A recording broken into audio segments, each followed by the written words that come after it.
All right, Mets fans, welcome back to the True Mets Talk podcast. We have some breaking news that we will be breaking down right here in this video. Before we fully get into it, please smash the thumbs up buttons, subscribe to the channel for all your latest Mets news and notes from spring training and the upcoming regular season. And also make sure to comment your thoughts and opinions because this is not good news coming from Port St. Lucie. Sean Manaea is injured.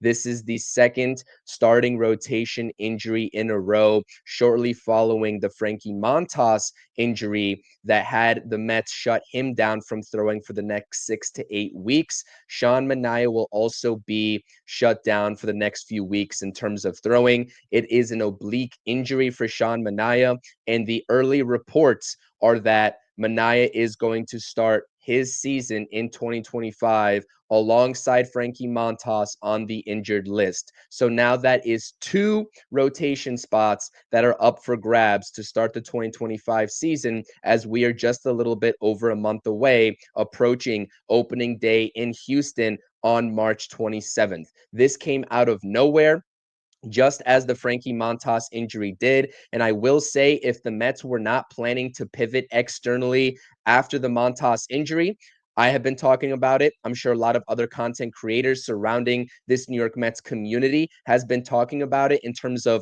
whether to go after a guy like Jose Quintana that's still on the open market or not. But right after this Sean Manaea injury, if there were any, you know, uncertainties or issues with the Mets' ability and approach to go the external route to backfill one of the rotation spots, all of those uncertainties and doubts should be out the door. Jose Quintana is the guy to get. Clearly, he is a reliable veteran, right? You still have the internal depth, and I don't want to keep using that as an excuse for us to not go out and get a reliable veteran that knows how to eat innings in Jose Quintana. Now, it's an oblique injury for Sean Manaea, so he's not going to be missing too much of extensive time. We're not talking about 3 to 4 months here, although oblique injuries are very annoying and hard, especially when you have to rotate your body to throw 93 to 94 miles per hour like Sean Manaea does. We will see what the clear timetable is in terms of his progression from this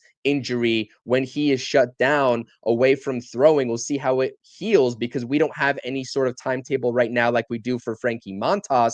But this is, again, a clear-cut situation at this point. The Mets were going to rely and go the internal route after Frankie Montas went down. That was fine. You had Paul Blackburn. You had a guy like Tyler McGill and Griffin Canning. They could have battled it out. That's fine. Now you're talking about a top two starter, potentially even the ace going into the 2025 season alongside Kodai Senga that will be missing at least the first couple of weeks of the season, maybe upwards to a month of the season. These innings need to be allocated somewhere, right?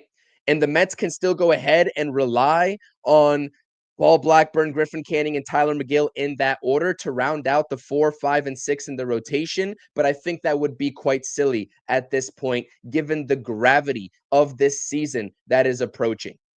So, again, this is just a huge kick in the gut. It seems like us Mets fans have been down this route before and have been down this road before regarding Kodai Senga, Jacob deGrom, Max Scherzer of recent years, right? And these injuries that continue to stockpile, whether it's before the season actually kicks off or very early into the season. We will see how quickly and how swiftly the New York Mets act in order to replace these names in the rotation.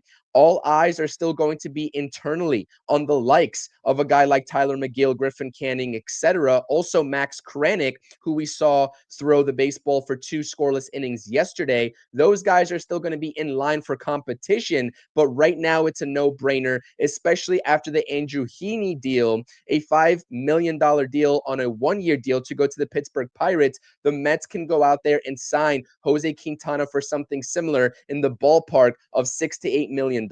And at this point, given the lack of depth now after the second rotation injury, Steve Cohen, David Stearns, and the Mets front office are just going to have to eat that luxury tax penalty, on top of whatever salary they give to a guy like Jose Quintana or any other free agent on this market. Because there are other free agents on this market. I really do think, given Jose Quintana's status and his production in the Mets uniform last season and what he can provide for the Mets in 2025 as that veteran presence, he is the clear option to go ahead and get. So Mets fans, let me know how you're feeling. Clearly not the way we wanted to start this day off. We have more spring training action coming up at 1:05 p.m. Eastern Standard Time. It's Mets versus Cardinals. If you missed the post game yesterday, I'll link that in the description down below from the split squad games against the Nationals and Marlins. And we're also going to be live tonight or this afternoon on the channel, breaking down Mets versus Cardinals action, and also now talking about this new report coming out of Florida. Sean Manaea injured,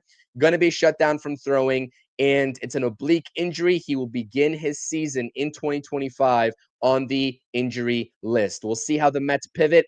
It's a True Mets Talk podcast. Again, smash those thumbs up buttons. Subscribe to the channel if you haven't done so already for all your latest Mets news and reports. It's your boy CP. I'm out. Peace.